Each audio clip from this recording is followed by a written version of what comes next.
नमस्कार, आप देख रहे हैं आपका अपना युग करवट न्यूज चैनल। आपके साथ मैं हूं शोभा भारती। पेश है आज का हमारा न्यूज बुलेटिन। आइए नजर डालते हैं आज की हेडलाइंस पर। नुपुर शर्मा के समर्थन में उतरे पूर्व जज और अधिकारी। एंकर रोहित रंजन की गिरफ्तारी पर भिड़ी नोएडा और छत्तीसगढ़ पुलिस। और मैनपुरी का थाना बना अखाड़ा, जमकर चले लात और घूंसे। नुपुर शर्मा का मामला एक बार फिर सुर्खियों में है। रिटायर्ड जज और ब्यूरोक्रेट्स ने इस बारे में पत्र जारी किया है। पत्र में लिखा गया है कि नुपुर केस में सुप्रीम कोर्ट ने अपनी मर्यादा का उल्लंघन किया है। नुपुर मामले पर सुप्रीम कोर्ट की टिप्पणी का विरोध बढ़ता ही जा रहा है। अब रिटायर्ड जज, ब्यूरोक्रेट्स और सेना के अधिकारियों ने सीजीआई एनवी रमन्ना को खुला पत्र लिखा है। पत्र पर 15 रिटायर्ड जज, 77 रिटायर्ड ब्यूरोक्रेट्स और सेना के 25 रिटायर्ड अधिकारियों के हस्ताक्षर हैं। इसमें लिखा गया है कि नुपुर शर्मा पर टिप्पणी करते हुए सुप्रीम कोर्ट ने अपनी लक्ष्मण रेखा पार कर दी है। इन सभी अधिकारियों ने सर्वोच्च अदालत से तत्काल सुधार की मांग की है। पत्र में यह भी लिखा गया है कि जस्टिस सूर्यकांत को उनके रिटायरमेंट तक रोस्टर से वापस लिया जाए। दरअसल नुपुर शर्मा की याचिका पर सुनवाई करते समय सुप्रीम कोर्ट ने नुपुर को टीवी पर जाकर माफ़ी मांगने को कहा था। साथ ही टिप्पणी की थी कि उदयपुर के लिए उनका बयान दोषी है। ब्यूरो रिपोर्ट, युग करवट। राहुल गांधी को लेकर फेक न्यूज चलाने वाले टीवी एंकर रोहित रंजन को गिरफ्तार कर लिया गया है। इस गिरफ्तारी पर काफी हंगामा भी हुआ। पहले छत्तीसगढ़ पुलिस रोहित के घर पहुंची थी, फिर नोएडा पुलिस पहुंच गई। दोनों के बीच जमकर विवाद हुआ। राहुल गांधी के बारे में फेक न्यूज फैलाने के आरोप में घिरे टीवी एंकर रोहित रंजन को नोएडा पुलिस ने हिरासत में लिया। इससे पहले रोहित को गिरफ्तार करने के लिए नोएडा और छत्तीसगढ़ पुलिस आपस में ही भिड़ गई थी।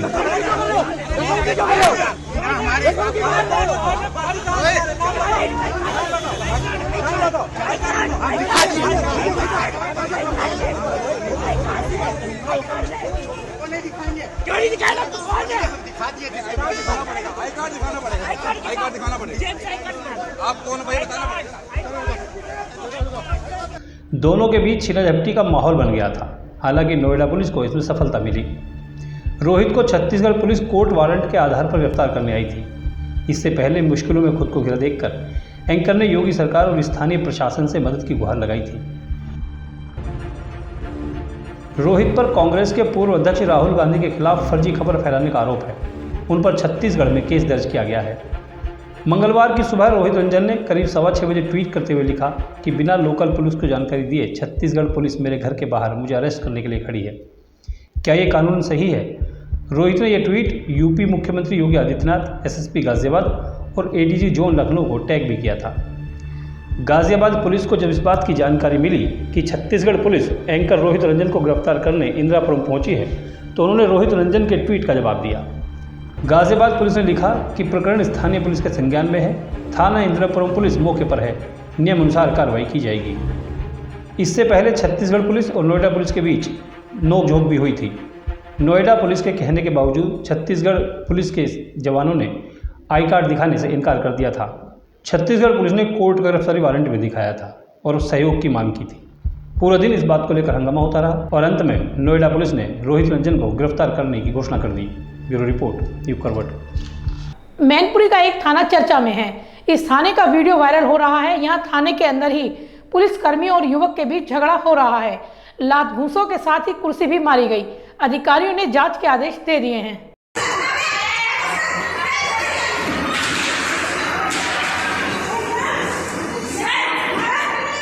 ये जो दृश्य आप देख रहे हैं, इनकी कल्पना कम से कम योगी राज में तो नहीं की जा सकती, मगर तस्वीरें हैं जो झूठ नहीं बोलती। ये वीडियो मैनपुरी के एक थाने का बताया जा रहा है। ये देखने में थाना कम और मोहल्ले का अखाड़ा ज़्यादा लग रहा है।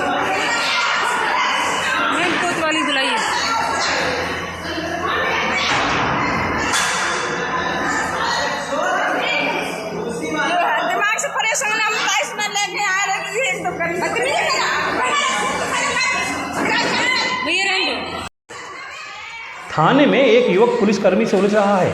इतना ही नहीं, थप्पड़ भी बरसा रहा है। बीच बीच में एक महिला पुलिसकर्मी भी कुर्सी लेकर युवक को मारने का प्रयास करती है। अब तक ज़्यादातर पुलिसकर्मी तमाशबीन बने बैठे हैं।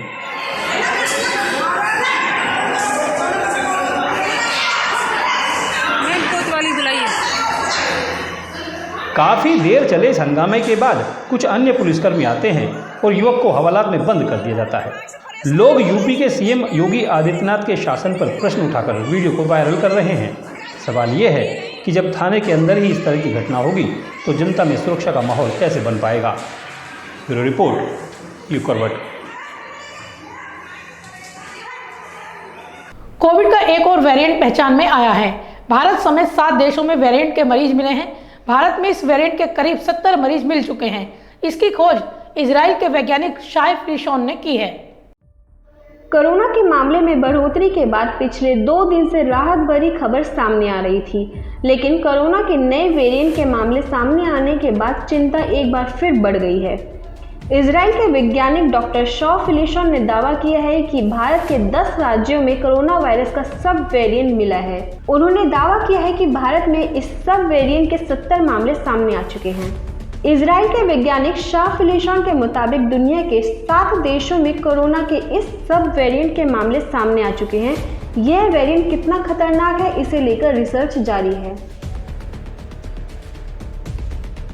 शाइफ लिशॉन के मुताबिक 2 जुलाई तक 85 सीक्वेंस अपलोड किए गए हैं।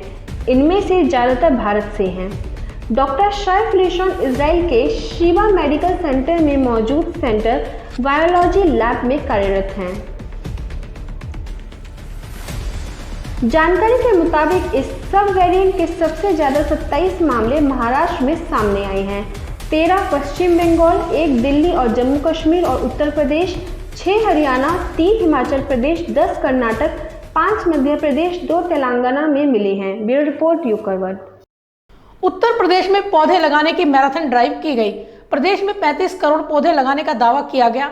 अकेले गाजियाबाद में 10 लाख से अधिक पौधे रोपे गए। केंद्रीय मंत्री वीके सिंह समारोह में मौजूद रहे। कार्यक्रम एनडीआरएफ में हुआ। पर्यावरण को बचाने के लिए जिले में महाअभियान के तहत वृहद स्तर पर पौधारोपण अभियान चलाया गया है। जिले भर में जगह जगह जनप्रतिनिधियों और अधिकारियों ने पौधारोपण कर अभियान में आहुति दी है।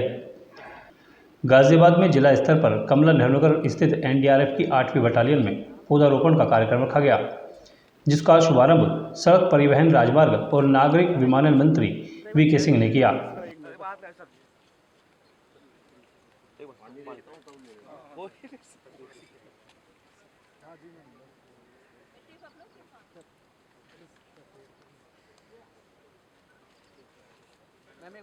सबसे पहले उन्होंने एनडीआरएफ के शहीद स्मारक पर रेस्क्यू ऑपरेशन के दौरान शहादत देने वाले जवानों को श्रद्धांजलि दी।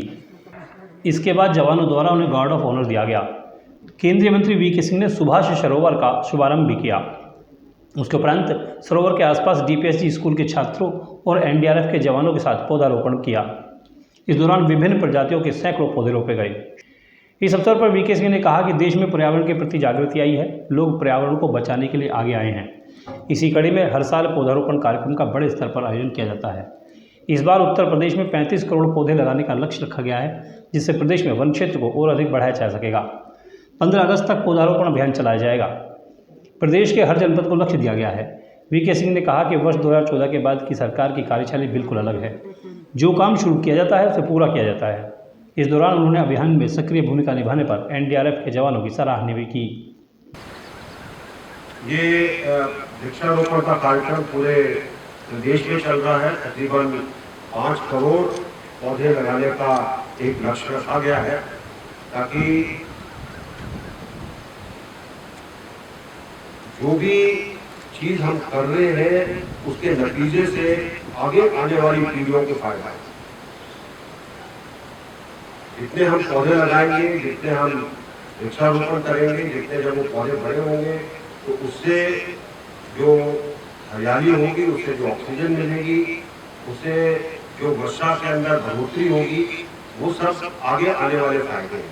और इसमें स्कूल के बच्चे शामिल हो रहे हैं, इसलिए एक और अच्छी बात है, क्योंकि यही स्कूल के बच्चे जब बड़े होंगे तो उनको लगेगा कि उनको वो पौधे देखने की जिसको उन्होंने यहाँ पर वृक्षारोपण किया।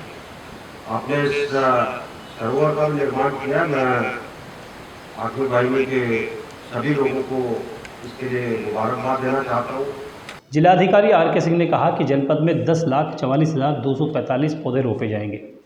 यह लक्ष्य एक ही दिन में पूरा किया जाएगा। इसके लिए कंट्रोल रूम बनाया गया है, जहां अभियान की पूरी मॉनिटरिंग हो रही है। साथ ही जियो टैगिंग के जरिए पौधों का संरक्षण भी किया जाएगा। जो हमारा उत्तर प्रदेश का जो वन क्षेत्र है वो लगभग 9.25% है, जिसको आगामी 5 वर्ष में बढ़ा करके 15% किया जाना है। इसके लिए लगभग 175 करोड़ पेड़ हम लोगों को अगले 5 साल के अंदर लगाने होंगे। माननीय मुख्यमंत्री जी का नारा है, वन है तो कल है। इसी नारे को साकार करने के लिए पूरे प्रदेश में 15 अगस्त तक 35 करोड़ वृक्षारोपण किया जा रहा है, जिसमें 10 लाख का लक्ष्य हमारे जनपद गाजियाबाद का है। और मैं बताना चाहूँगा कि यह लक्ष्य आज हम लोग इसको एक दिन में ही पूरा करने की कोशिश कर रहे हैं।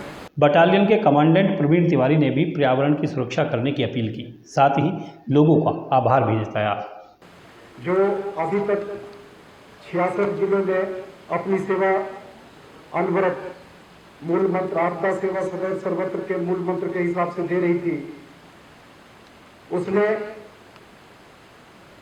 न सिर्फ देश में अपने व्यवहार में बल्कि विदेशों में भी 2011 में जापान में जब त्रासदी आई थी तब जापान में भी, और 2015 में नेपाल में जब भूकंप आया था उस समय नेपाल में भी हमारी टीम ने जाकर के, बल्कि यूएन मिशन की रिपोर्ट के हिसाब से।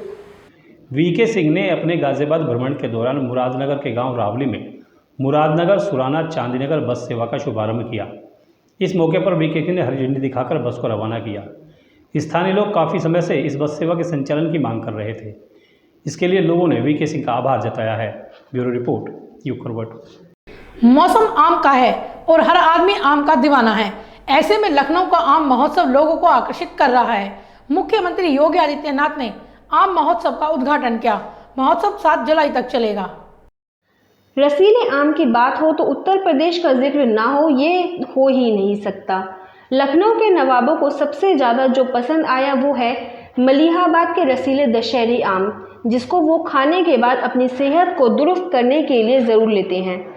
सबसे ज़्यादा पैदावार और विभिन्न तरह के आम आपको मलिहाबाद में ज़रूर मिल जाएंगे। योगी सरकार ने आम की खुशबू और उसकी खासियत जन जन तक पहुंचाने के लिए आम महोत्सव का प्रस्ताव आम की खेती करने वाले किसानों को दिया, जिसको किसानों ने स्वीकार कर किया। उत्तर प्रदेश के मुख्यमंत्री योगी आदित्यनाथ ने राजधानी लखनऊ में आम महोत्सव का शुभारंभ किया है। आम महोत्सव में अलग अलग किस्म के आमों की प्रदर्शनी लगी है। इसके साथ ही महोत्सव में अलग अलग राज्यों के बड़ी संख्या में आम व्यापारी आए हैं। लखनऊ में 7 जुलाई तक आम महोत्सव चलेगा। ब्यूरो रिपोर्ट, युग करवट। संभव अभियान के तहत गाजियाबाद नगर निगम में जन सुनवाई का कार्यक्रम आयोजित किया गया। यहां खुद नगर आयुक्त महेंद्र सिंह तंवर ने लोगों की समस्याओं को सुना। कई समस्याओं का मौके पर ही निस्तारण किया गया।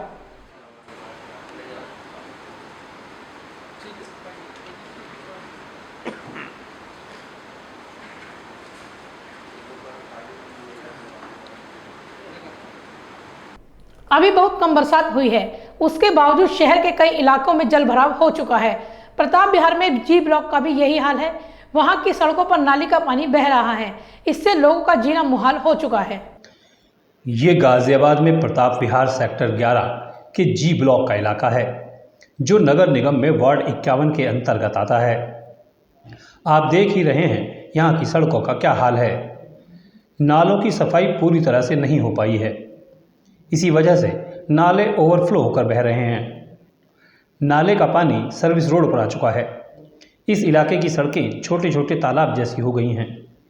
सड़कों में बने गड्ढों में फंसकर अक्सर वाहन क्षतिग्रस्त हो जाते हैं। इससे कई लोग चोटिल भी हुए हैं। 4 दिन से नाले की सफाई नहीं हो पा रही है। गंदा बदबूदार पानी सड़क पर बह रहा है। इससे HIG डुप्लेक्स में रहने वाले लोगों को बहुत परेशानी हो रही है। ये लोग नगर निगम से कई बार शिकायत कर चुके हैं, मगर अभी तक कोई सुनवाई नहीं हुई है। ब्यूरो रिपोर्ट, युग करवट। राष्ट्रीय लोकदल 14 जुलाई को गाजियाबाद में युवा पंचायत आयोजित करने जा रहा है। पंचायत की तैयारी को लेकर रालोद नेताओं ने बैठक की। बैठक में पंचायत के स्थान को लेकर चर्चा की गई। पंचायत में जयंत चौधरी भी शामिल होंगे। सेना में भर्ती की अग्निपथ योजना के विरुद्ध युवाओं के रोजगार और अन्य समस्याओं को लेकर रालोद अध्यक्ष यूपी में लगातार युवा पंचायत कर रही है। इसी क्रम में आगामी 14 जुलाई को गाजियाबाद जनपद में जयंत चौधरी की युवा पंचायत प्रस्तावित है। युवा पंचायत को सफल बनाने के उद्देश्य से रालोद की अहम बैठक मेरठ तिराहा स्थित पार्टी कार्यालय पर हुई। बैठक की अध्यक्षता युवा पंचायत के प्रभारी एवं पूर्व चेयरमैन तीरथपाल सिंह मलिक ने की। युवा पंचायत को सफल बनाने की रूपरेखा तैयार की गई।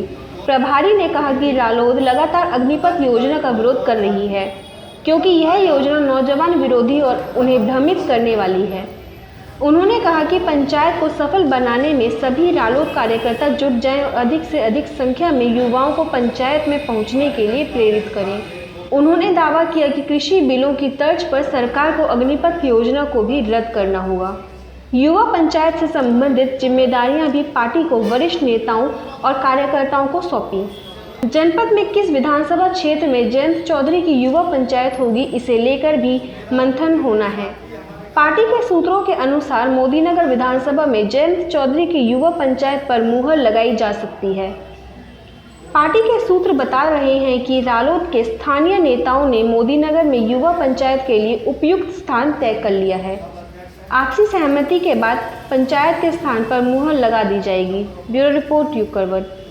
प्रधानमंत्री नरेंद्र मोदी 7 जुलाई को अपने लोकसभा क्षेत्र वाराणसी में रहेंगे। प्रधानमंत्री 18,000 करोड़ रुपए की सौगात देंगे। वाराणसी के जिलाधिकारी कौशल राज शर्मा ने बताया कि कार्यक्रम की सभी तैयारी पूरी कर ली गई है।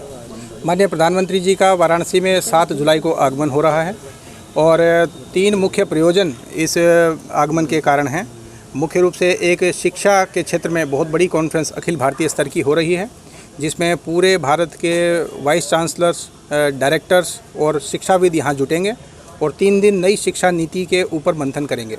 उसका शुभारंभ रुद्राक्ष हमारे ऑडिटोरियम में होना है।